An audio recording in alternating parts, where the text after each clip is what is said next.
along with us while we make a birdbath tomato planter for our garden. We really encourage birds to come in our garden because we just love to watch them on this bird feeder. So we thought they might also like a little spa. So the first step was to find some terracotta pots which we could stack on top of each other and still have enough space to fit soil in between the pots. So we went for these three. We also grabbed some white stones and some soil. So our first job was to fill in this hole in the bottom of the pot so that it would actually hold water for the water fountain part. And we thought it would be very clever and use just some roof sealant that we had hanging around in our house to do this. Oh no! Quick, lift it up. Don't touch the pot. Oh my god. Okay, spread that around a little bit. So we filled it with water to test how waterproof it actually was. And the cool part about terracotta is that it's a little bit porous, so the water is going to seep through from the upper pots down to the lower pots and keep the watering going. Okay, so it turns out this is a really stupid idea. As you can see, this doesn't really dry hard, so we became very suspicious that this was actually not a very good idea for a water fountain. And confirmed by ChatGPT, it's not suitable for potable water. It's just not safe for a bird bath, and it was a totally stupid idea.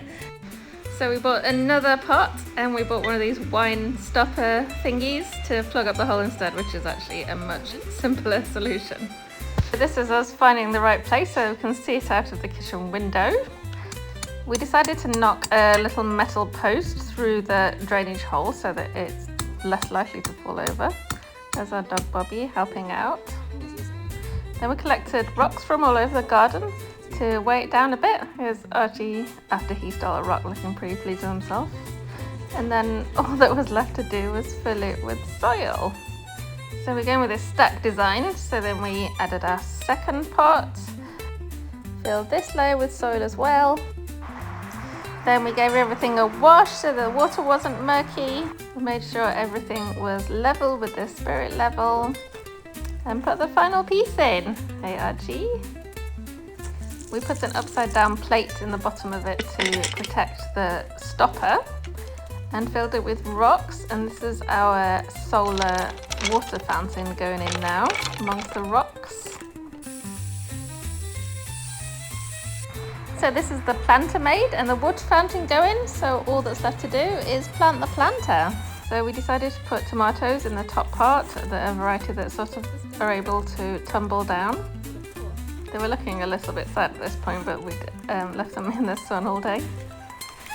In the bottom part, we decided to put some watermelon because they kind of tumble over the edge as well and will grow all over the floor. And we have lots of self-seed and nasturtium around the garden, which we decided to pull up and add to the water fountain for a friend for the tomatoes and watermelon. And then we gave everyone a good water because everyone was looking a bit drippy by this point. It was quite a hot day. And here it is. By the end of the day, everyone had perked up and it's looking beautiful.